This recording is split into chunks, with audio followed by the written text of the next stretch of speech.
കേരളത്തിലെത്തിയ നടൻ വിജയ്ക്ക് വൻ വരവേൽപ്പൊരുക്കി ആരാധകർ. തിരുവനന്തപുരം വിമാനത്താവളത്തിലെത്തിയ വിജയിയെ കാത്ത് നിരവധി ആരാധകർ തടിച്ചുകൂടിയിരുന്നു. വൻ പോലീസ് സംഘമാണ് വിമാനത്താവളത്തിന് പുറത്ത് ആരാധകരെ നിയന്ത്രിക്കാനെത്തിയത്.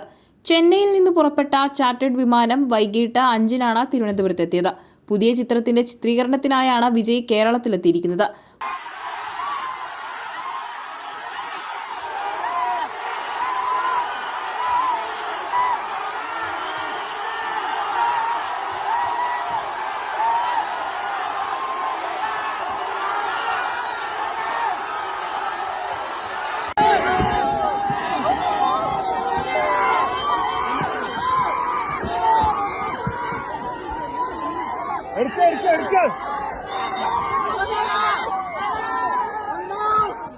മാർച്ച് 18 മുതൽ 23 വരെ വിജയ് തലസ്ഥാനത്തുണ്ടാകുമെന്നാണ് വിവരം.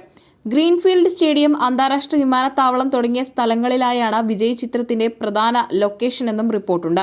ശ്രീലങ്കയിൽ ചിത്രീകരിക്കാനിരുന്ന ഗോട്ടിന്റെ ക്ലൈമാക്സ് ആണ് തിരുവനന്തപുരത്തേക്ക് മാറ്റിയിരിക്കുന്നത്. വിജയിയുടെ സന്ദർശനത്തോടനുബന്ധിച്ച് ഫാൻസ് നഗരത്തിൽ പല സ്ഥലങ്ങളിലും വലിയ കട്ടൌട്ടും ബാനറുകളും സ്ഥാപിച്ചിട്ടുണ്ട്. ആരാധക കൂട്ടായ്മ വീടില്ലാത്ത പാവപ്പെട്ട കുടുംബത്തിനായി വീട് നിർമ്മിച്ചു നൽകുമെന്നും അറിയിച്ചിട്ടുണ്ട്. എന്നാൽ വിജയ് ആരാധകരെ കാണാൻ പ്രത്യേക സമയം അനുവദിച്ചിട്ടുണ്ടോ എന്ന് വ്യക്തമല്ല. 14 വർഷം മുമ്പ് കാവലൻ ചിത്രത്തിനായാണ് വിജയ് കേരളത്തിലെത്തിയത്. വിജയ് തിരുവനന്തപുരത്തെത്തിയതറിഞ്ഞ് കൂട്ടമായി എത്തിയ ആരാധകരെ നിയന്ത്രിക്കാൻ പോലീസ് നന്നേ പാടുപെട്ടു. ഇതേ തുടർന്ന് ഗതാഗത കുരുക്കും വിമാനത്താവളത്തിന് പരിസരത്തുണ്ടായി.